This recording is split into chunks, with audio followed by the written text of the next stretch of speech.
So you may already know a little about Barbara. It may not be reciprocal, but Barbara, whereabouts is home for you? I live about an hour from a little town called Kempsey, which is exactly halfway between Brisbane and Sydney on the east coast of Australia. Nice. And tell us about your family over there. Okay, well, my husband and I have a health retreat there called Misty Mountain Health Retreat, and people come from all over Australia and actually all over the world. We had 2 guests last program who were from California. Wow. So they've seen the YouTube lectures and come over, so that's quite exciting. We had someone from Saudi Arabia and his wife recently to get help for psoriasis. They came back 1 year later and his psoriasis is totally gone. And for 20 years he's been battling that. He was 40 and his specialist said he would never be free of it. So that's just a little insight. You said about my family, my husband Michael and I have been married for 18 years, and when we married I had 6 and he had 2 children. So we have 8 children, and the ages of the children now are 28, 29, 30, 31, 32, 35, 38, 40. And we have 14 grandchildren. Wow, okay. Oh, that's lovely to hear. And a little about your background. You're have a health background yourself, Yes, right? I do.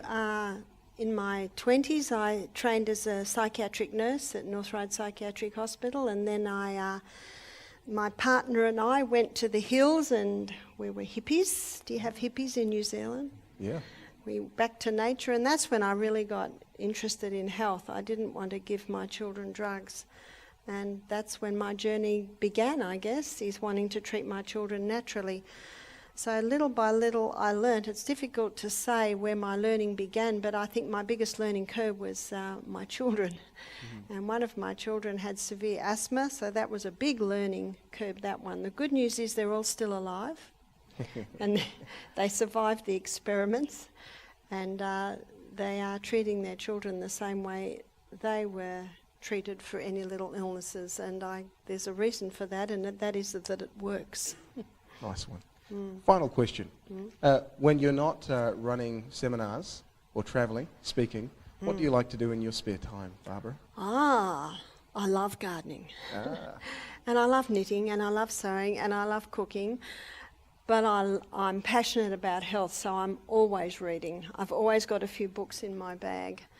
And some people think I've got a good memory, but I don't have a very good memory. I work on it.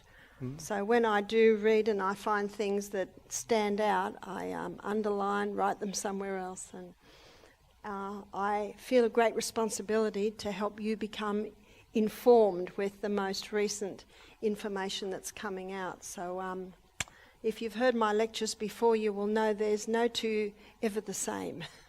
So it's very much influenced by what I'm reading and learning at the moment. Fantastic. Well, without further ado, we'll hand it over to you, and thanks so much for being here. Thank you, William. The lecture tonight is we're going to start right at, I think, the most important spot, and that is what is the true cause of disease. You see, I believe that the human body was designed to heal itself, and it will heal itself if you give it the right conditions. Notice that little tiny 2-letter word, if. As a gardener, I know that if I give my plants the right conditions, they will be magnificent. My rose plant will give beautiful roses if I can keep the wallabies away. I've got one rose plant and the wallaby can't get up the top, and the roses are magnificent at the top. Same with the human body. If you give the human body the right conditions, you should get optimum performance. Now, if you're not getting optimum performance out of your body, the other 3-letter word, there's a question here, why? Newton's third law of motion states that to every action there is an equal and an opposite reaction. There's an old Proverbs 26 verse 2, that states that the curse causeless shall not come. In other words, no problem happens without a cause. There is always a reason. And I believe we all should be private investigators, investigating the cause, because there is always a reason. The 2 main theories in medicine today, I call them the 2 Gs, the germ theory and the gene theory. I'm going to address those theories tonight to see if they are the true cause of disease. We're going to have a look at the germ theory and the gene theory and the true role in the human body. Because I believe everyone should be their own doctor. Because only you know what you feel like, only you know what you've been through, and only you know how your body responds or reacts to different things. Isn't that true? Now, the ladies I'm staying with, when we arrived this afternoon, they said, "We've made you some soup." I looked at the soup and I said, my body doesn't like capsicum. And they went, "Oh no, it's a capsicum soup." So I had fruit soup. I can't explain why. Well, in some ways I can. But my body says no to capsicum, and so I listen. I listen. And that's a very important part of being your own doctor, is listening. When your body says no, don't. Don't do it. And if there is pain in your body, what we must do is find out why the pain is there. You see, you know what pain is? Pain's this. Your body's knocking. Now, if you don't heed the knock, what happens to the knock? I don't go too loud here or the board might fall over. Let me show you what drugs do to that knock. The body's knocking, that's the pain. You put a drug on, what's happening? You're still knocking, but you can't hear it. It's like I was in Fiji once at a youth camp, and these girls brought this young man to me. They said, "He's got a sore knee." And I said, "Oh." So my detective hat immediately goes on. "What happened to the knee?" "Oh, I was running and tore a tendon." "Oh. What have you been doing to the knee?" First thing, "How long ago?" "Oh, 3 months ago." "What have you been doing?" And he got out a packet out of his back pocket, and it was full of big pink tablets. And as a nurse, I know exactly what the big pink tablets are. Any guesses? Painkillers. I said, "Oh, where did you get those?" "My auntie's a doctor. She gives them to me." "Oh." I said, "Well, I can't do much to that knee." What was that young man doing? He wants to surf. What does he do? Throw a couple of painkillers down.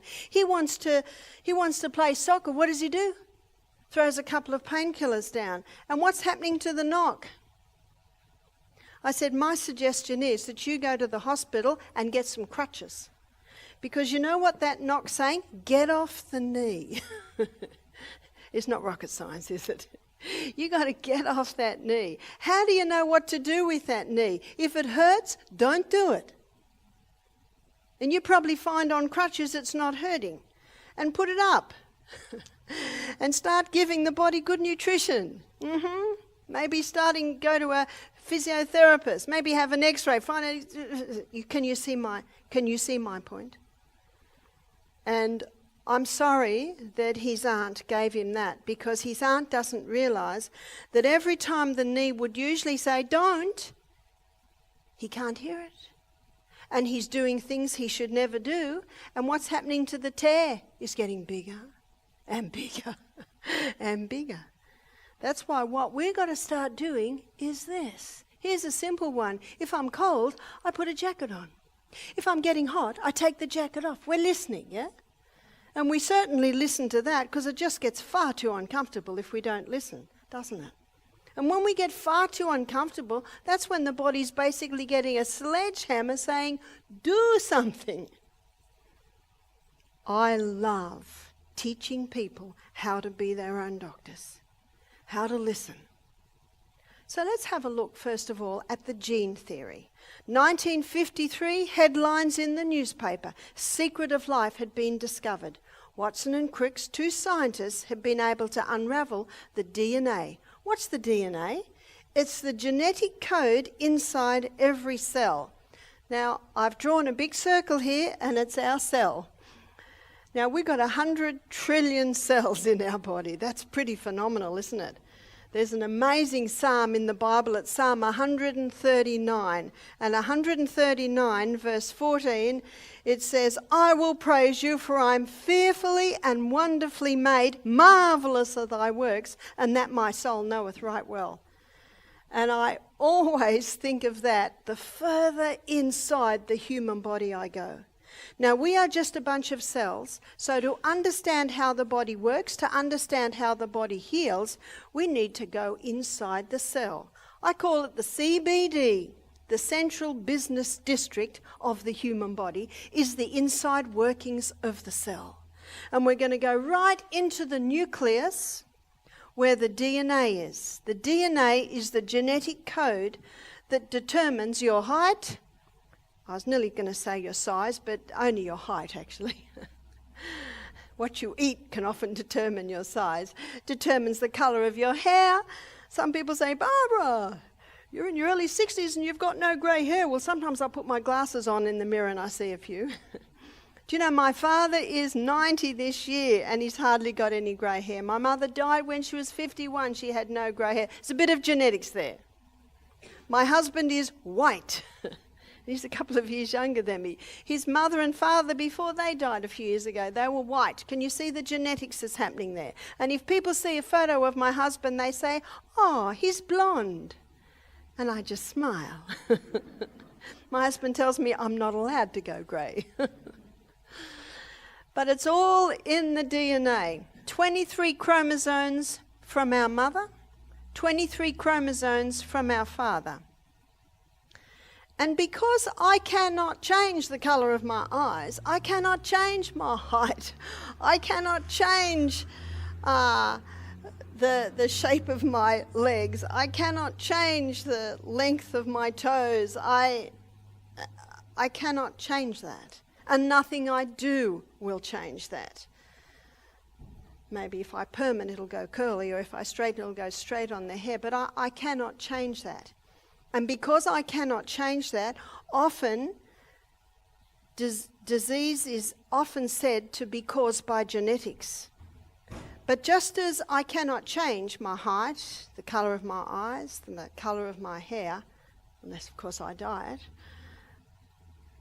I cannot do that, but I can change the genetic code that has come down regarding my health status. Isn't that good news? My mother died at 51, a cripple, in a wheelchair with rheumatoid arthritis. At 43, she was as me. Genetics loads the gun, ladies and gentlemen, but lifestyle pulls the trigger.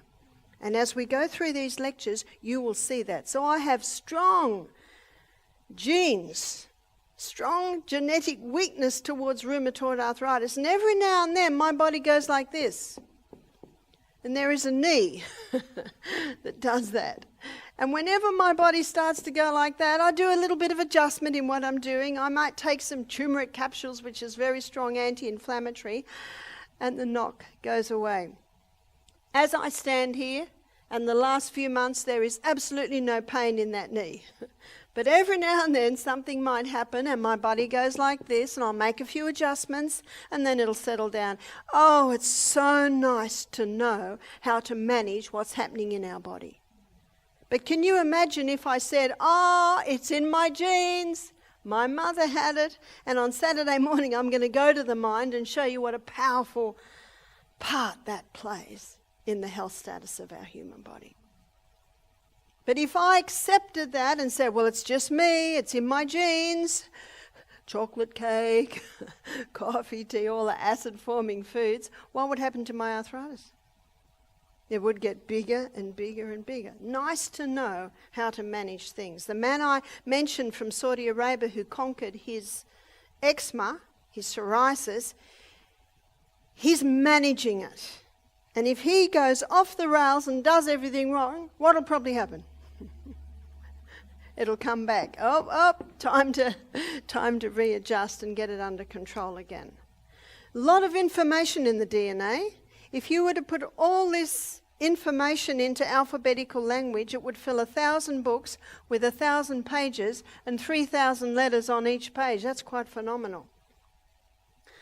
What is the DNA made up of? It's made up of the food we eat. So the outside strands is made up of polysaccharides. And polysaccharides simply means many sugars.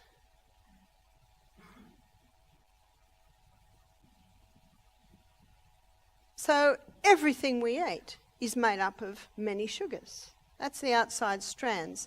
The inside bands is made up of amino acids. And amino acids is the breakdown from the protein that we eat. So my protein today was, I had some beans, some cannelloni beans, I've had walnuts, I've had some almonds, Brazils. There's my main amino acids today. Minerals. Minerals glues it all together. So it is minerals that glues these amino acid bands to the polysaccharide outside strands. Where do we get our minerals from? The highest mineral content is found in your vegetables, and of your vegetable kingdom, the highest is your greens. Dark, green, leafy vegetables. Very high in minerals. Hippocrates said, let food be your medicine and medicine be your food. And he didn't know what I've just shown you there. He didn't know that our DNA is made up of the very food that we're eating, the very code, the very blueprint, the very formula that determines how we're remade. And when I look in some supermarket trolleys, I think, how will their DNA ever be made? Have you noticed? In Coffs Harbour, a big town near us, there's quite a few Africans have moved there. And I was in the supermarket one day and I looked in one trolley and it had big tubs of the cheapest ice cream you can buy and huge bottles. I don't know whether you can get 3 kilo Coke bottles, but they look very big. Ooh-wee. Do you know, they come to our country and say, wow, look at the cars, look at the technology. These people must know how to eat. Wrong.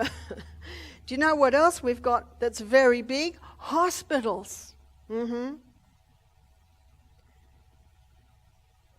We're constantly being remade. Did you know you've got new eye cells every 1 to 2 days? That's why if you get something in your eye, you really should get it out within that day, because otherwise new eye cells will grow over it.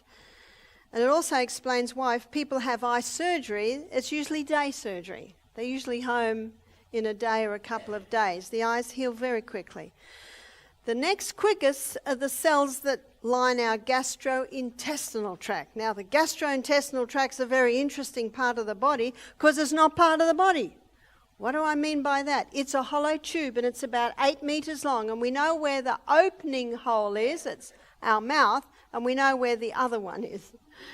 And anything that goes into our gastrointestinal tract is not part of you or me until it gets broken down to tiny substances, then absorbed into the blood. Then it becomes part of you and me. The Bible calls the blood the life of the flesh. One writer called the blood the river of life.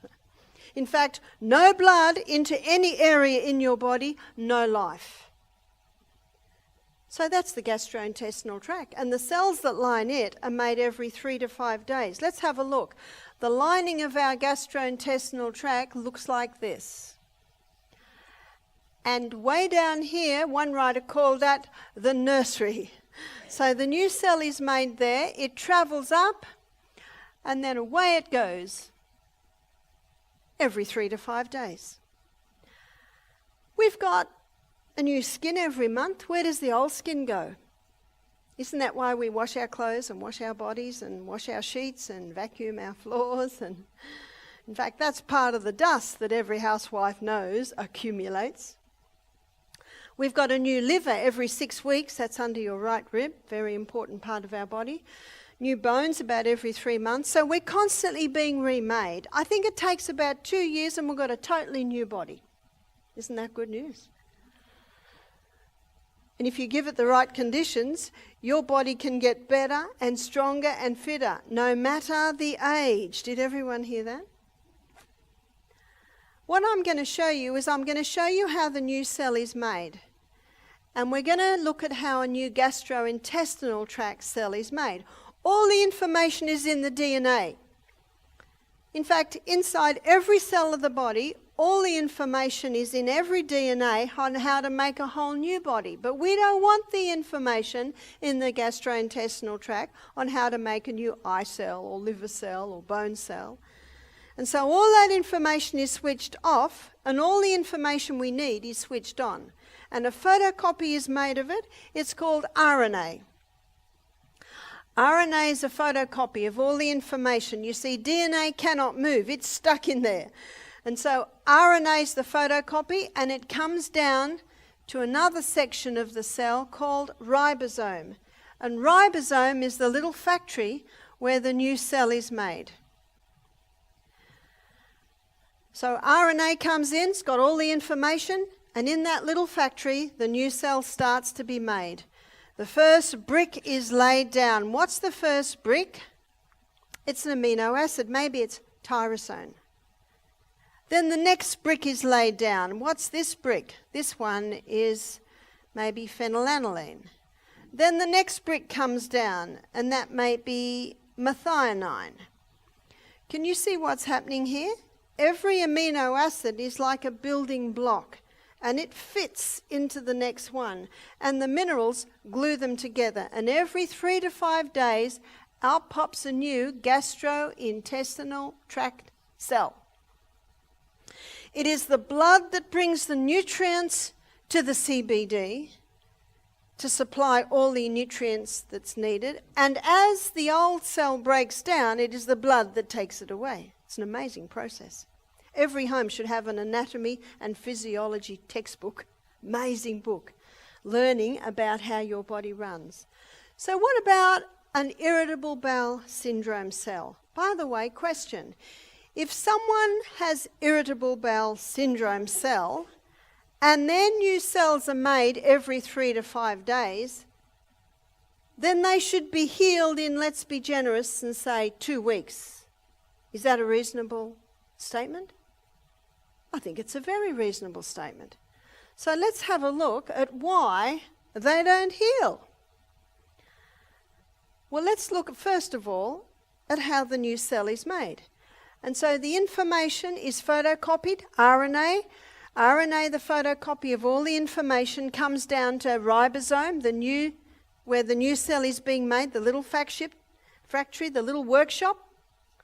And down is laid tyrosine, as it should be.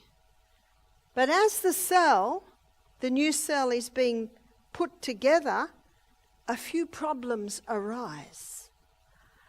There's a piece of information missing. Cell's not quite sure what to do now. We haven't got the information on what goes next. And there's a rogue cell wandering around. Basically, what I mean is a rogue molecule. And it'll just force its way in here. Doesn't fit very well, but it's going to force its way in. And then the next one, maybe it's phenylalanine, we've actually found it. How does it fit into there? It tries, but can you see it doesn't fit very well? And then we're lacking magnesium, very important mineral that glues it all together. So the next cell is hardly, the next molecule is hardly holding on, and there was another piece missing. So the other rogue cell that is common in the breakdown of chemicals, heavy metals, electromagnetic field excess, these rogue molecules are floating around the body. And every 3 to 5 days, out pops a new irritable bowel syndrome cell. Now, in that very simple illustration, I touched on a few reasons why people aren't healing. Not just from irritable bowel syndrome, but from many diseases. You see, if the formula's not right, the new cell cannot be made right. If the blueprint is not right, it's not going to work. Sometimes I will dress make, and I have a pattern. Recipes for the food. I have a pattern, and I can make this skirt without even ever trying it on, put it on, and it will fit perfectly. Not all patterns are like that. I have a pattern at home, and every time I make a skirt from it, I have to readjust and readjust. I should throw it out. It's just hard to throw something out. If the pattern's not right, it doesn't work. If the formula's not right, it won't work. There are some doctors, nutritionists, naturopaths today who are looking at healing from the DNA up, and doesn't that make a lot of sense? But what I want to do now is I want to have a look at why there's damage in the cell, why there is damage in the DNA. So we'll do a big question mark here. And as we go through the program this week, we will be addressing mineral deficiency. We will be addressing amino acid deficiency. But why is there damage in the DNA? Because if you don't know why, you can never turn it around. 92% of DNA damage, research is showing today, is caused by a mineral deficiency. A mineral deficiency? Surely we are eating better now than we ate 100 years ago. Well, in many areas, yes. But the problem is the soils are deficient. Why are the soils deficient? The soils are deficient because of the way agriculture is done today. You see, traditionally, land was always fed. Let me give you an illustration. Let's say a person had a crop of corn in. The corn would be harvested, and what the farmer often would do, he'd just pick the corn, and then he'd get his tractor, and he would plough up the corn back into the soil. And a lot of the nutrients that are in those stalks from the corn, where do they go? Back into the soil. Very important to feed the soil. I know as a gardener, traditionally you always do a root crop, take it harvested, and then you would add compost. That's the best, all the nicely broken down. And then the next crop will be a top crop. So you alternate your top and you alternate your root crops because they take different nutrients out of the soil. And in the Bible, there's a formula too. They rested the land every 7 years. So every 7 years the land had a rest. And when it was time to plough up the land again, it was all ploughed up, and it was ploughed several times, so the weeds that were growing there, that's called a green manure crop. Those nutrients went back in. But today, many times the same crop is grown again and again and again. The soils are getting exhausted. And often the farmer puts superphosphate in the soil because it produces show ponies of vegetables. Looks good, but it doesn't taste good. When you eat an apple off a tree, when you eat a strawberry off a strawberry plant, it's pretty amazing, isn't it? Do you know what the flavour is? It's minerals. So when you buy fruits and vegetables that are tasteless, I can just about assure you they're probably mineral-less too. Now when someone is living on fast foods, we had one lady come here, she said, we do McDonald's one night, Kentucky Fried Chicken the next night, the local takeaway the next night. And very little minerals in fast food. But we get people today who are eating vegetables every day, who are eating fruit every day. But because the soils are deficient, the plants are deficient. Now superphosphate binds up or it locks calcium. Calcium's called the trucker of all nutrients because when calcium is increased in the soil, all the other minerals piggyback on the back of it. And so the plants are deficient because a lot of the minerals are locked up in that soil. No wonder so many are mineral deficient today. And on top of that, you put something else into the body that's leaching the minerals that are there, stimulants. We've got a nation today who are just about living on the stimulants. They're always tired, so what do they take to get a pick-me-up? Caffeine. Now caffeine is very effective at leaching calcium and magnesium out of the body. Now they're two very important minerals. So let's say we've got a person who's mineral deficient to start with, and on top of that they're drinking the coffee.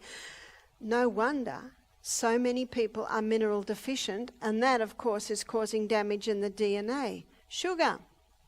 How could something so sweet be so poisonous?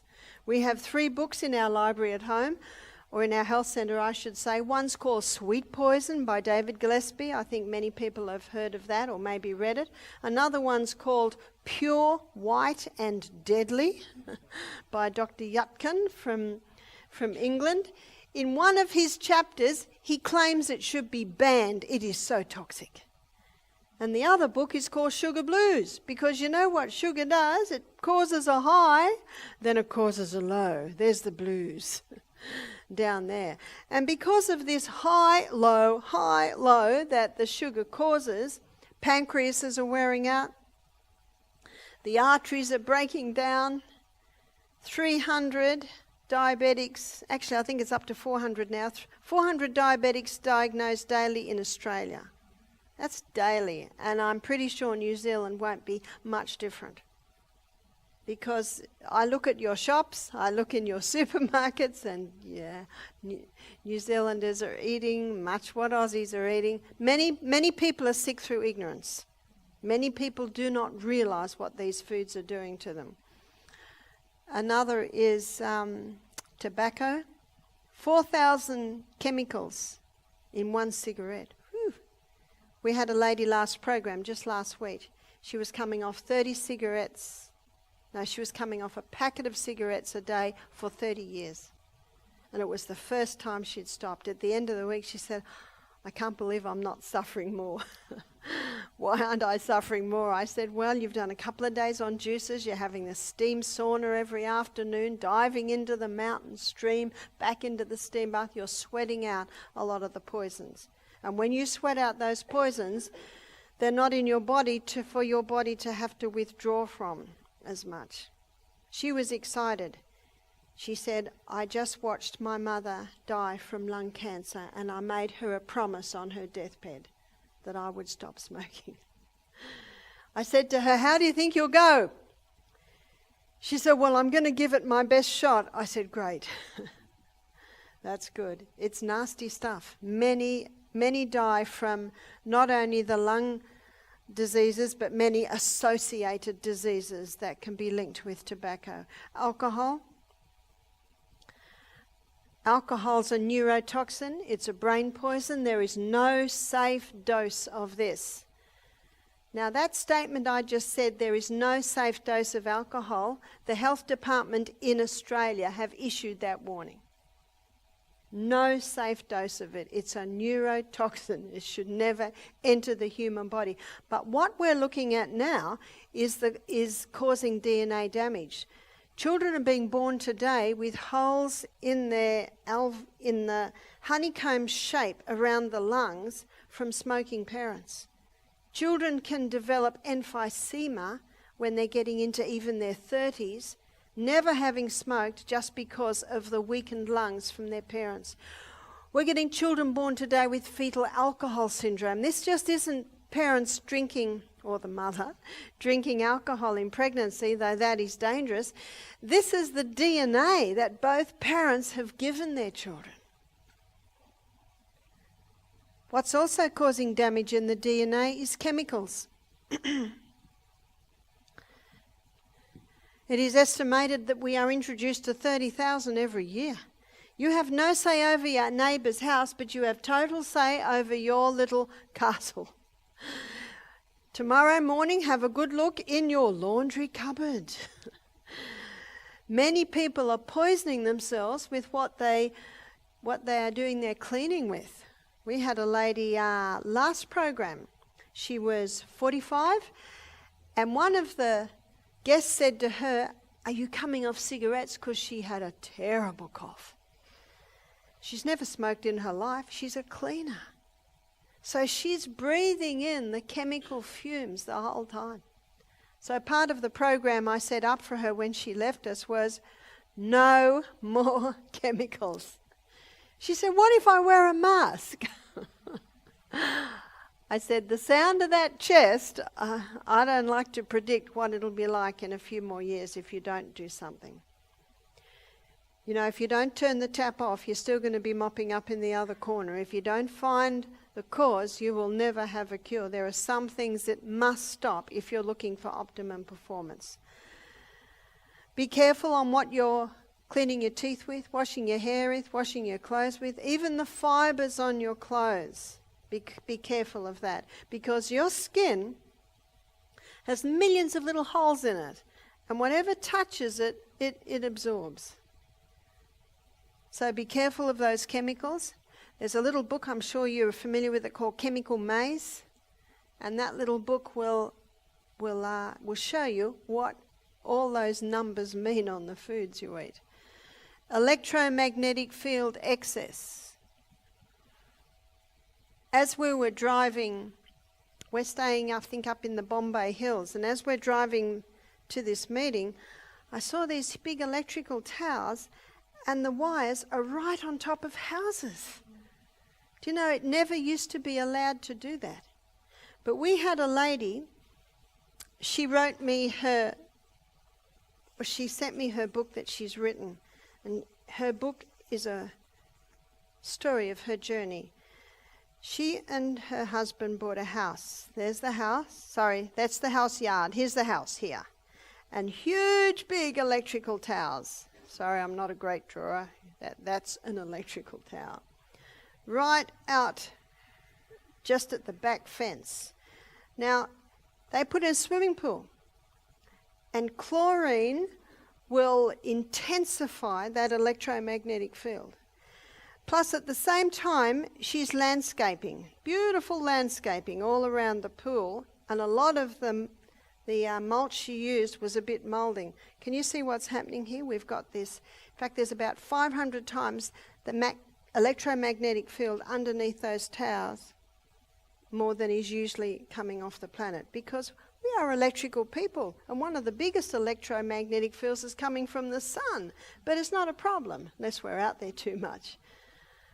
I'm talking about the excess. Now, none of her family got problems, but she did, because they're just there at night. And they were a little bit more away. You don't have to go far away and you get an incredible drop. But she's out there. Unbeknownst to her, the chlorine in the pool is intensifying. The mouldy mulch, what was happening with this woman is she was getting a chemical, an electromagnetic field, which you can class basically as chemical, and the mold, you can also class them as chemical, building up in her body. At the age of 50, her stomach started to swell, her breast started to release fluid, and if she went anywhere near a mobile phone, she'd begin to dry reach. She had to move out of the house. No doctor would acknowledge her problem. So why can I go near a mobile phone and not start dry reaching, but she would? She was full of poisons, and every time one more drop went in, what's happening to her? She's getting spillage. Whereas maybe my poison electromagnetic, maybe I'm there. So if one more drop comes into me, I don't get an overflow. So you see, I don't get a reaction. So what did this woman do? She had to go to a place where she had no exposure to an electromagnetic field. She had to go on a very, very strict diet of organic foods, and she had to go through detoxes, so she eventually got her level down so she could basically function in society. None of her family had the problem. Remember, they weren't in the backyard all day. They didn't have that close exposure. So if you are in a house under electromagnetic fields, what is my advice? My advice is to move. So can you see what's happening in a lot of the time? It's a build-up. A little bit of this and a little bit of that. Now, it's surprising how much it drops when you just come even a foot or two away. Let's say you've got a electric clock, and it's right sitting there and you're sleeping here. You just move it 2 foot to the other side of the table and you get a 3/4 drop in the exposure that you're having. We're in a technological age today. I think it's impossible to totally eliminate, but be very mindful of the danger of overexposure, being very close to it. But also the refreshing thought that you don't have to go far away from it and you can get quite a big drop from it. In many houses, you've got the meter box. So if you've got a meter box there and your bed is there, my suggestion is Move the bed. Because we spend a lot of time in that bed, don't we? Third of our life we're sleeping. So put the bed on the other side and put a cupboard there. Or if you say to me, but there's nowhere else that the bed can go, you can buy a black lead-based paint that you can paint over that. The lead is not in a form that would harm you, but it blocks that. It blocks the electromagnetic field coming in great amounts. Genetically modified foods. Genetically modified foods are the result of two species' DNA being sliced together. For instance, the DNA of an Atlantic salmon and the DNA of a tomato spliced together in the hope of creating a tomato that will grow in the snow. But it doesn't. And there's this huge grey area that they don't know what they're doing. Genetically modified foods create molecules that the body doesn't know. Genetically modified foods have the ability to tamper with your DNA. Genetically modified foods cause cancer. What's cancer? Cancer is a mutation of the cells. What causes the mutation of the cell? The mutation in the DNA. What causes the mutation in the DNA? Genetically modified food can do that, and so can these other things. Well, how do you know? Because I know in America, Australia, New Zealand, they do not have to state if the food has been genetically modified. The safest thing to do is to go organic. Now, we are not 100% organic, very difficult to go 100%, but you do the best that you can. We grow quite a bit and we buy as much organic as we can. Mould. Mould is almost nature's genetic modification. You have a look out in nature, you'll see lichen growing on a tree. It's spliced into the DNA of the tree. It's reproducing itself through the tree. David Attenborough has a show on ants, and these ants underground, they grow like a fungus, a mould, and the waste that comes off they roll into little tiny balls and store as their food. But David Attenborough noticed that the ant will only tend the mould for half an hour. Then it leaves and then the next shift come on. And he found that when the ant tends the mould for more than half an hour, the mould can actually take over the ant and even reproduce itself through the ant. Sounds like science fiction, doesn't it? What is mould? It's a microorganism. What does microorganism mean? Micro means microscopic. Organism means it's living thing. And microorganisms, there's a few in this classification, but they are everywhere. They're in the air we're breathing, they're on every surface area, they're on our skin, they're in our ears, they're in our nose. In fact, there are 10 times more microorganisms in the body than cells. That's quite phenomenal, isn't it? The largest amount are found in the gastrointestinal tract. And I'm going to give you a break in a minute, and after the break we're going to pursue this a little bit more. But they form a thick turf wall over the villi lining the gastrointestinal tract. So they're everywhere. And they play a very important role in life. Life in a plant, life in a creature, life in humans. But whenever cell damage happens, these microorganisms have the ability to change roles. They now become the clean-up team, or as one microbiologist said to me, he said, Barbara, we call them the garbage collectors. Collecting the garbage, or the clean-up team, and their name is bacteria. That's what bacteria does. It's an opportunist organism. Wherever you'll find filth, you're going to find it. I think we can all testify to that. Florence Nightingale, very famous nurse, she made huge changes in the hospital in Scutari. Let me show you. This is the Black Sea, this is Crimea. The British and the French were fighting the Russians. The wounded were put in boats, sailed down the Black Sea to Scutari. And Scutari was the port that had a hospital there where the wounded were being taken.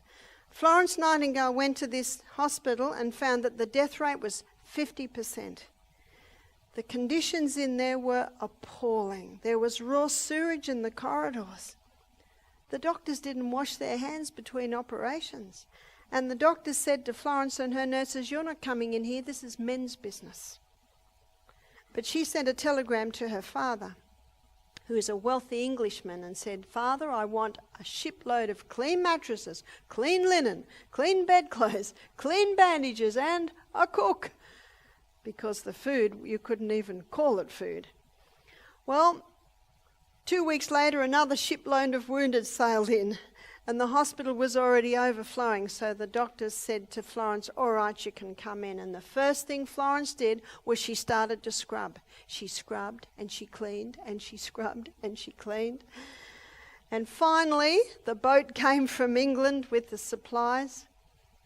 6 months. In 6 months, the death rate went from 50% to 2%. When she finally got back to England, they hailed her as a heroine. I think it was Queen Victoria and Prince Albert. Had a huge welcoming party. She found out, changed her name to Mary Smith, went down the back gangplank and went home. They said to her later, "Why did you do that?" She said, "I am not a heroine." She said, "All I did was increase hygiene, sanitation, and nutrition." Now, did everyone get that? That's why we can never forget Florence Nightingale. Let me show you something, and this is a graph you will never see in any newspaper or any television. Here were all the diseases: measles, whooping cough, diphtheria. Drastic reduction. Because of what? Increased hygiene, sanitation, and nutrition. And about there, they began to vaccinate. Every medical journal, history of it, will show you that graph. In fact, polio was totally wiped out. There's another graph now. It's called autism, epilepsy, cot death.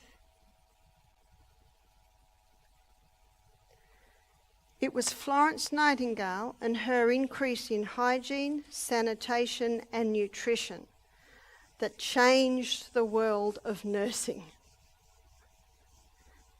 I don't think the pharmaceutical companies will allow a movie to be made of her, because they would like you to think it was medication, but it was not. When Florence Nightingale read of Louis Pasteur's theory that germs cause disease, she said, "This is the theory of a man of a very unstable mind. And anyone who believes it is equally unstable because it defies reason. These microbes are everywhere. As the environment changes, now we get the exterminators." What's their name? Their name is yeast and fungus. That's what they do. That's their role on the planet. As the environment changes, now we get the undertakers. What do undertakers do? They take away dead things. What's their name? That's the mould. And it's not long after the mould stage that the matter is brought back to dust. What does the preacher say at the funeral? Ashes to ashes, dust to dust. What's he referring to? He's referring to what's about to take place in that coffin. The matter will be brought back to dust. What I have drawn for you here is the carbon cycle. It's the cycle of life. And a basic law of science states that nothing is created and nothing is destroyed. It just changes form. These are the players in the cycle of life. These are the performers in the cycle of life. And the preacher's referring to Genesis 3:19, where the Bible says, we come from dust, we go back to dust, we're dust. And in Psalm 103, the Bible says, where about God, he says, he knows our frame, he remembers that we are dust. Very precious dust. It's the cycle of life. And there are many eminent physicians, professors, scientists who do not agree with Pasteur's theory. It defies reasons. You see, germs don't cause disease. They're the result of unhealthful conditions. What Florence Nightingale did in that hospital was she turned the tap off. There was nothing for these guys to eat.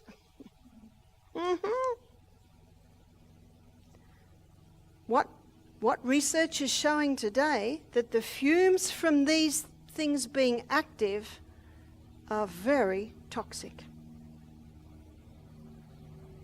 There is a series in Australia called Is Your House Killing You? SBS Television had it on. 2 DVDs, 7 shows. And nearly every show, the people are sick because there's mold in their house. This stuff's toxic. In fact, the Bible says if there's mold in the house has to be destroyed. It says picked up, taken out to an unclean place outside the city. In Australia, we call it the tip. And I want to have a look at their true role in the body, which I guess we have touched on. They're the players in the cycle of life. And when everything's running well in the body, they play a very important role in the running of the human body. Now, at the time of Pasteur, there was a 6 times professor. His name's Antoine Beauchamp. And he did not believe as Pasteur did. He did not believe that germs cause disease. He said germs don't cause disease. He said they're the result of unhealthful conditions.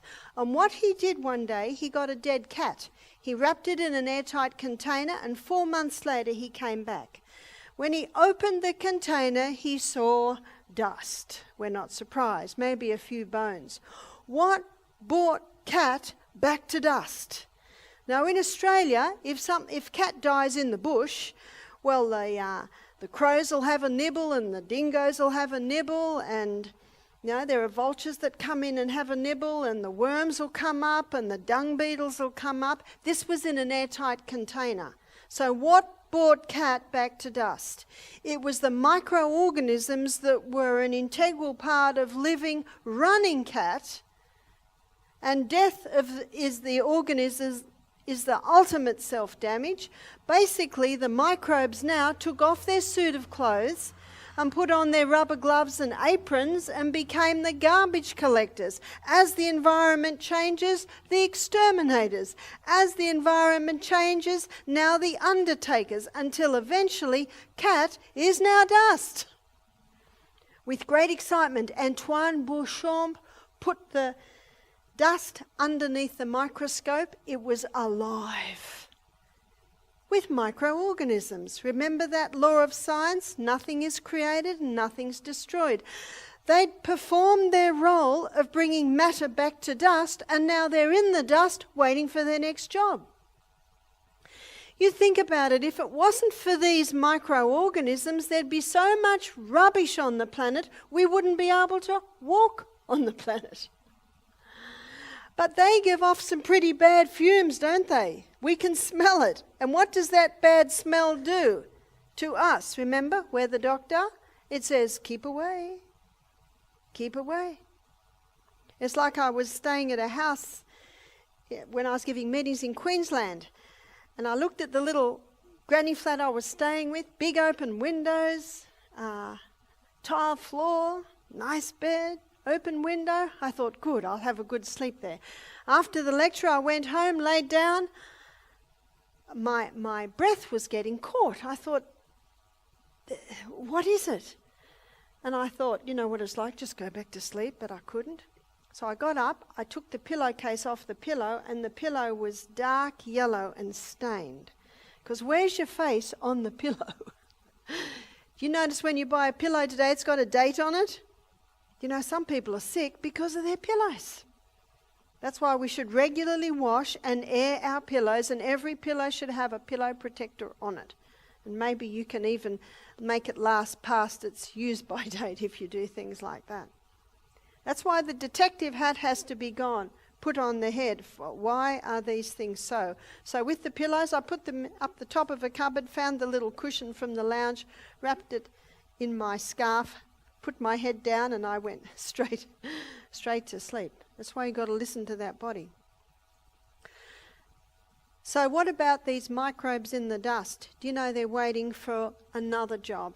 And this is why we put compost into our gardens, isn't it? At home we have 3 compost bins. One we're adding to, one is sitting while this process takes place, and then the end one, we're digging it up and putting it into our garden. When do you dig it up and put it into your garden? When there's no trace of mould, yeah? It's brought it all back to dust. And you know when it's ready, because that's when the pawpaw trees start growing in the compost bin and the pumpkin vines start coming out. Now I put it into my garden. What am I putting into my garden? Let me show you my celery plant. Now my celery plant, I've had these celery plants for a long time, many years. They keep seeding, and when they go to seed, little ones come up here. The roots underneath take the nutrients out of the soil, but there's something else that allows the roots to get to the nutrients, and it's microorganisms. So when I put compost into the soil, I'm putting the microbes into the soil that used to be in the carrot, that used to be in the apple. Remember? It brought it back to dust. You think about an apple tree. An apple tree develops a blossom. Then the blossom develops an apple under the action of microorganisms. The apple is not ready to eat. It has to ripen. And it ripens under the action of the same microorganisms. They just change roles according to the environment. No one eats the apple. What happens to the apple? It rots under the action of the same microorganisms. They just change roles as the environment changes. We do too, don't we? I'm not dressed now the way I'm dressed when I'm digging in my garden. I'm not dressed now the way I'm dressed on my morning walk. I'm not dressed now the way I'm dressed when I go to a wedding. We change roles according to the environment. So do these microbes. Now, in the soil, they play another role. In the soil, they break down the minerals and the heavy metals in the soil. In the soil, they also cause the absorption of those minerals up into the plant. In the soil, they protect the plant from harmful microbes that may be in the soil. They nourish the plant. Now this plant, it knows it needs those microbes. So 50% of the fuel that it makes from photosynthesis, it sends back down to the roots to feed the microbes. Beautiful illustration of taking only to give again. The law of service is written on every plant in nature. So this plant makes its fuel from photosynthesis, and 50% of that fuel it sends down to the roots to feed the microbes. It's as if the plant's saying, please stay, I'll feed you well. Because that plant knows it needs those microbes for its nourishment and for its protection. Now I'm going to take this process somewhere you may never have taken it before. When we were in our mother's utero, our gut was sterile. That means no microbes. When we were born, we were literally showered with our mother's microorganisms. Now last year, Catalyst, it's a show that does documentaries in Australia, they did a show called The Gut Reaction. And there was one obstetrician there, and he said, I always thought God made a mistake putting the birth canal and the anus so close, because when the baby's born, you don't want it to have anything like what's coming out of that other hole. He said, I now know it's a perfect design, because when the birth canal stretches and the baby's coming out, something else stretches. It's the anus. And the air coming out of there is laden with the mother's microbes. And when the air hits the baby's face, the baby takes its first breath. What's that first breath laden with? Microbes. Interesting. Do you know they found babies born via caesarean section, their gut is lined with skin microbes? Because their first breath is from the skin. But the other good news is that breast milk is laden with microbes. You probably know those first 3 days, the mother makes colostrum, which is very thick and creamy, and on the 3rd day, then the milk starts to come through. So important that that baby have those first few days. A farmer knows if the calf doesn't get that mother's colostrum, that calf will always be a sickly calf. So those first few days are very, very important. Now, if the mother is unable to breastfeed, if the mother gives birth via caesarean section, my suggestion is that once a day the mother paint her nipple with probiotic, or if she can't breastfeed, give a little probiotic supplement to that baby first thing in the morning, because we need that gut flora. That gut flora that acts like a thick turf wall plays a very important role in the body. That gut flora is important for the final breakdown of our food. That gut flora is responsible for the absorption of nutrients out of the gut and into the blood. That thick turf wall is very important in protecting our blood from any harmful microbes that may be in our gut. That thick turf wall feeds these little cells that line our gastrointestinal tract. That's where they play the nourishment role. Hippocrates said all disease begins in the gut. Now you picture this. Mothers had antibiotics, which kills off some of the good gut flora.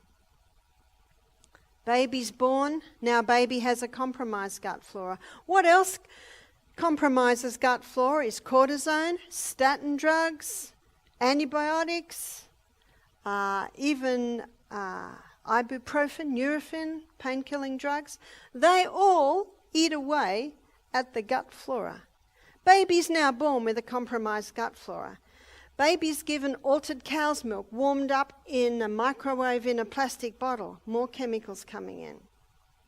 Baby's vaccinated, another blow to the lining of the gut. 4 months, baby started to be given food, hasn't even got teeth. Another misconception. Then the second vaccine comes through. Do you know that's often when the babies go down? One lady said to me, the lights went out in my baby's eyes after the 4-month vaccination. But some babies don't seem to react. Are they the babies with the strong gut flora? Are they the babies that are getting all the right environment, the breast milk? Can you see that? And often that vaccine is just the final thread on a whole lot of other little threads. One of the things that's very effective at wiping the gut flora is antibiotics. Look at the name. Anti means against, biotic means life. What are antibiotics? Alexander Fleming, 1929. He's growing bacteria in flasks in his laboratory. He comes in one morning and they're all dead. Now he knew Newton's third law of motion: to every action there is an equal and an opposite reaction. Why is my bacteria dead? He looked in the laboratory, nothing there to indicate that it could have hurt it. He looked outside, no.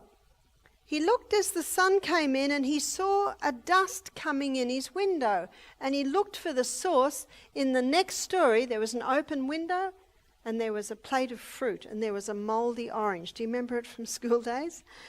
Now that mouldy orange gives off a dust.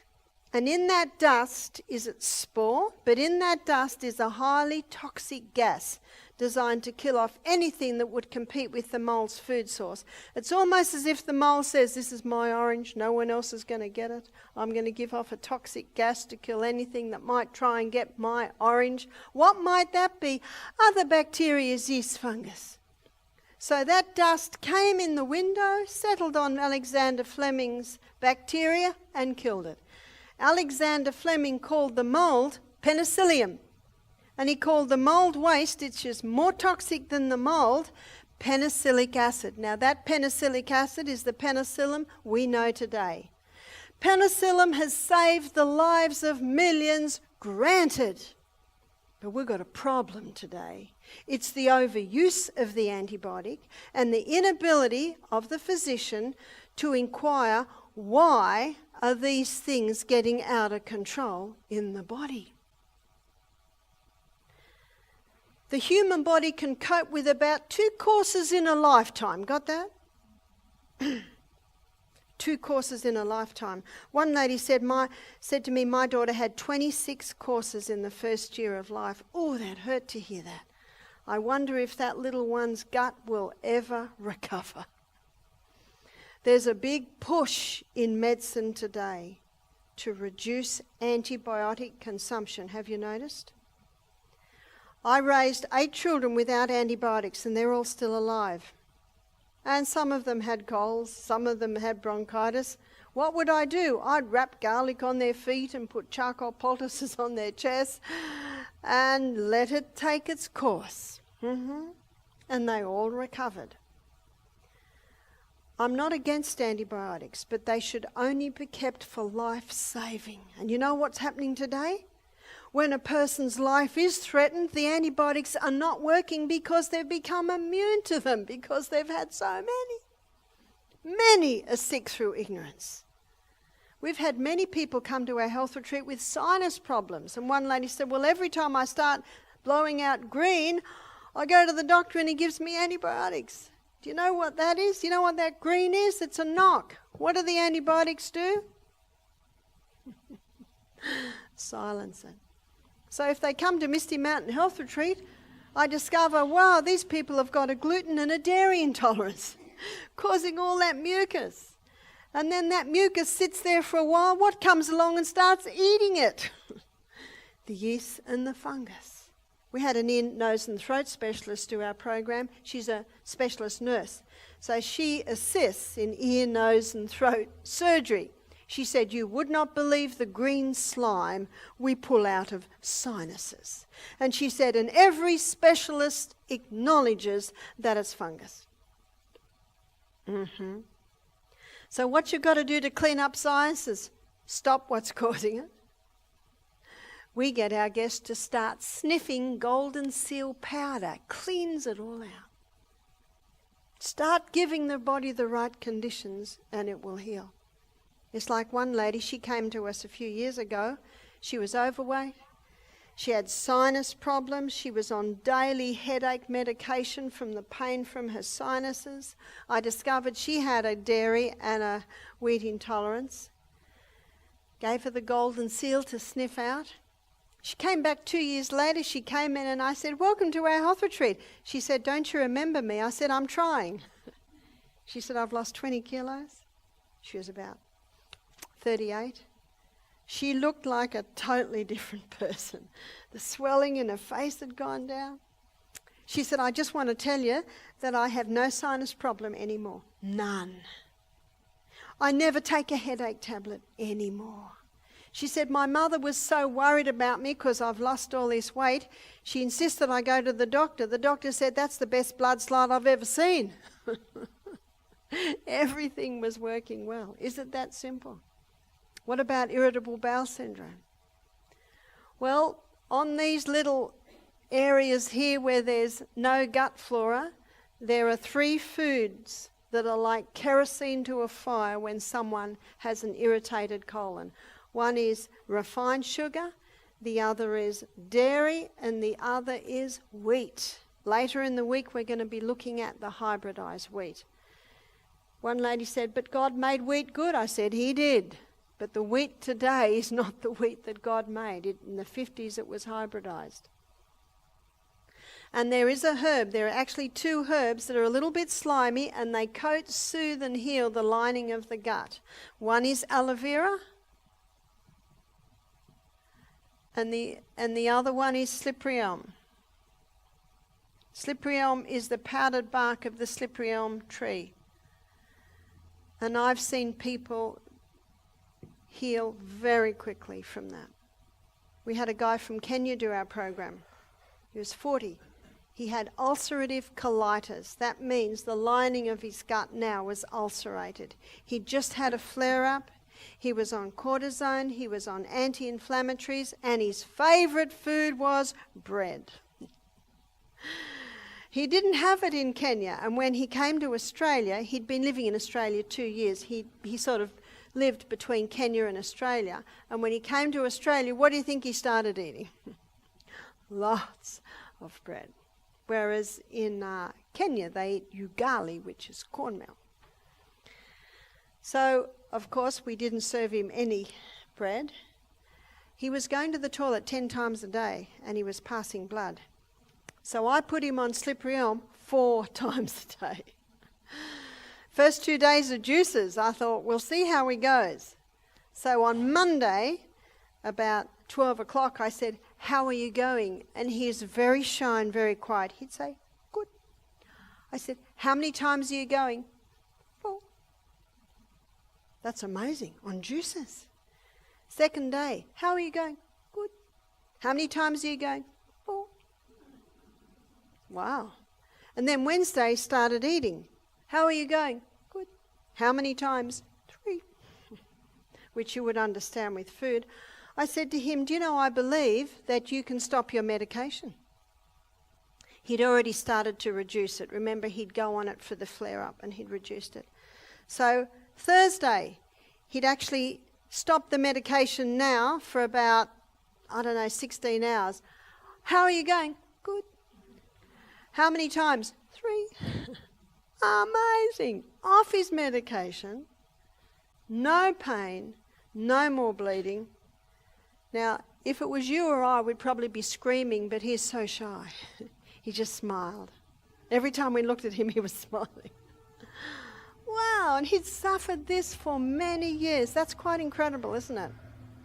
The other thing we got him to do was take a probiotic. Antibiotic means against life, probiotic means for life. So your probiotic basically are these Lactobacillus acidophilus bifidus bacterium, and you can buy it in little powder forms. Was it that simple? Very simple, isn't it? So how do we get yeast funguses out of our body, and how do we know they're there? Well, one way is the tongue.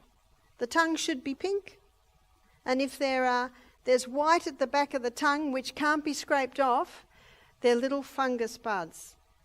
What are the symptoms of having yeast fungus in your body? How long's a piece of string?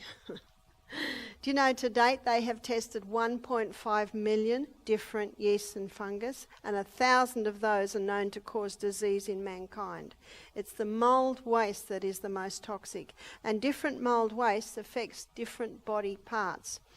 If you just Google cancer fungus, you will see a whole area come up there. So how do we get it out of the body? Number 1, starve it. What's its favourite food? Sugars. If we get someone coming to us wanting help with cancer, we even take them off fruit for 6 weeks.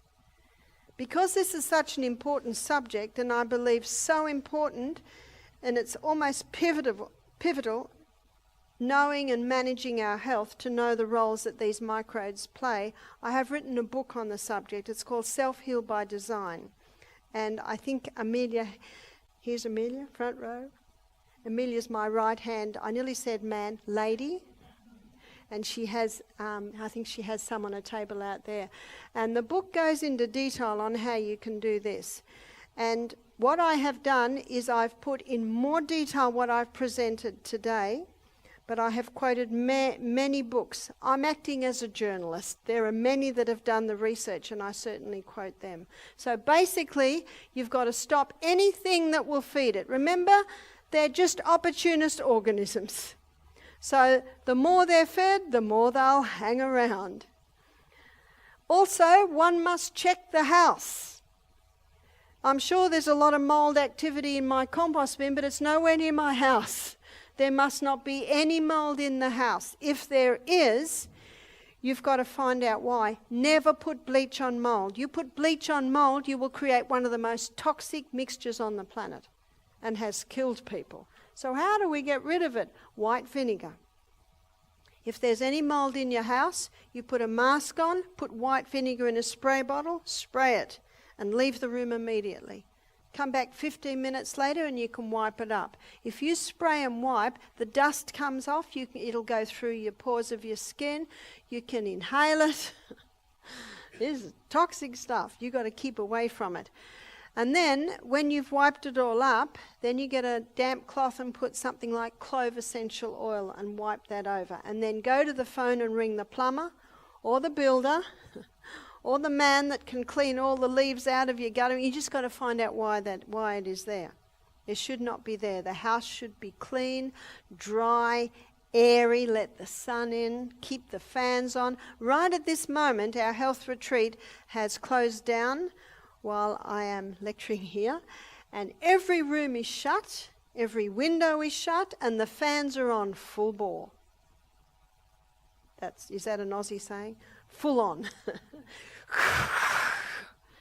So that when we go back next Sunday and open those rooms, they will be nice and fresh.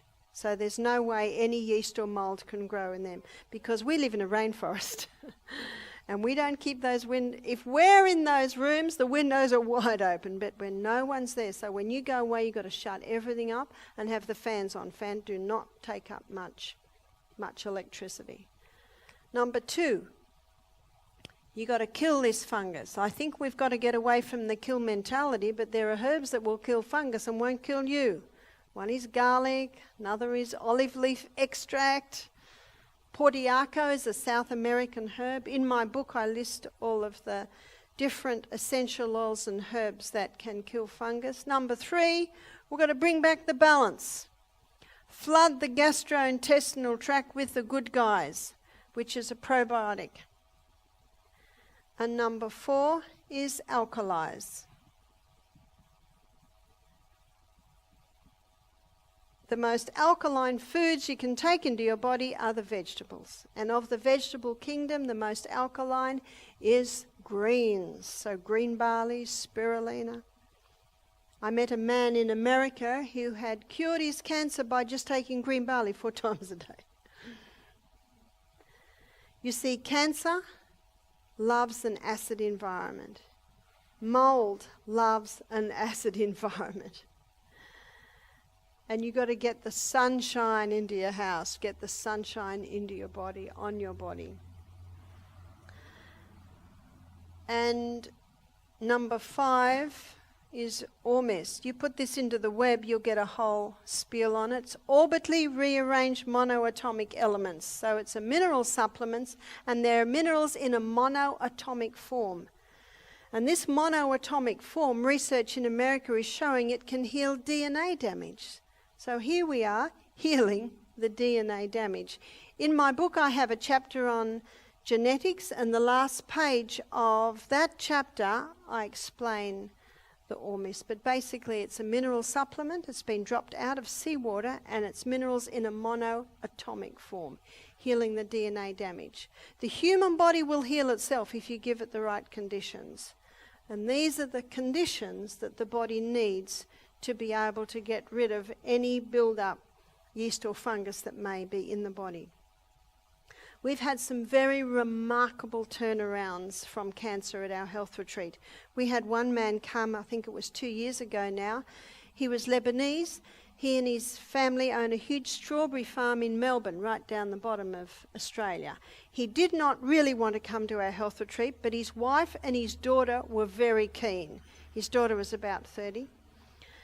So he did the whole program, and we did some specific treatments helping to alkalize, gave him the herbs.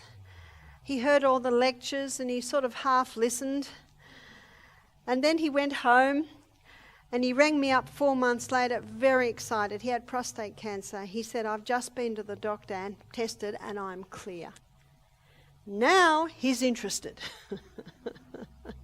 He was very blessed to have a wife and a daughter, because when he went home, they just did it.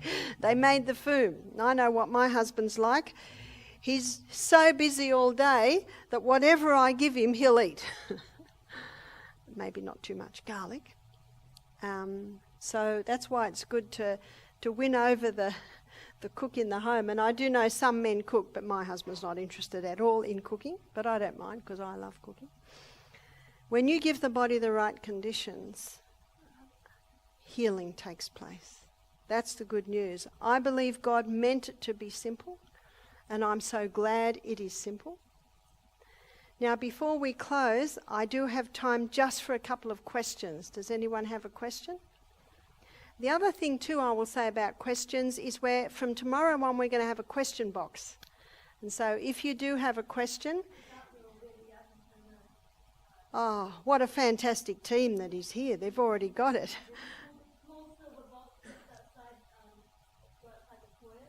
Okay, if you go outside the foyer, there is a small silver box with a little top. So any questions, please pop it in. There's a question there.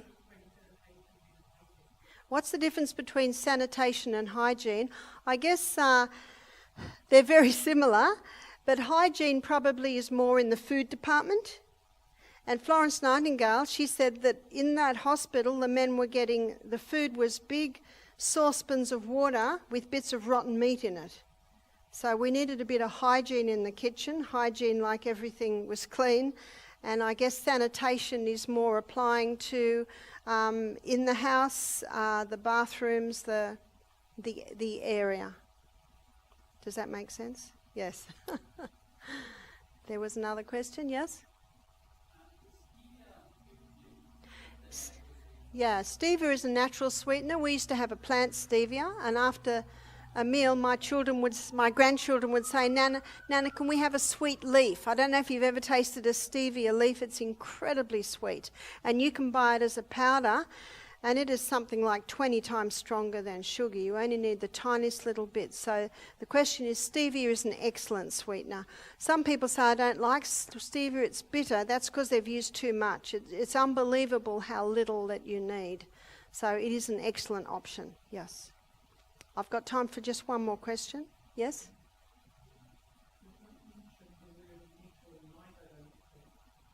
Meat or night? Meat. Yes, I will be covering that later in the week. I don't know if you're familiar with the China Study. Dr. Colin Campbell wrote an excellent book to the China Study, and he shows very clearly in there that when meat breaks down, it creates a very acid environment in the body and can feed cancer cells. He said that he could switch cancer on and off like a switch in his research, depending how much meat and meat products because he was doing it on rats. And the book's called The China Study because in China there is an excellent ground for research because all the country Chinese are eating traditionally and all the city Chinese are eating what Time magazine called the meat sweet diet, which is high sugar, high meat, and how the country Chinese, cancer hardly known of, and yet the city Chinese, the cancer rates are up to the Western countries. So thank you for your attention tonight, ladies and gentlemen. Do you know tomorrow night's meeting? Okay, tomorrow night is diabetes. Now, tonight we'll be looking a little bit more detail at food. So if you have diabetes, this is an excellent meeting for you. If you don't have diabetes, this is an excellent meeting for you because you will never get diabetes. And the good news is it's totally conquerable. So I look forward to seeing you tomorrow night.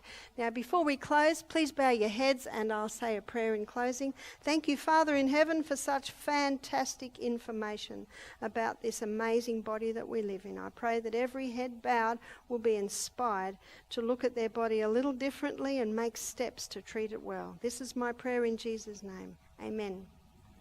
I look forward to seeing you tomorrow night.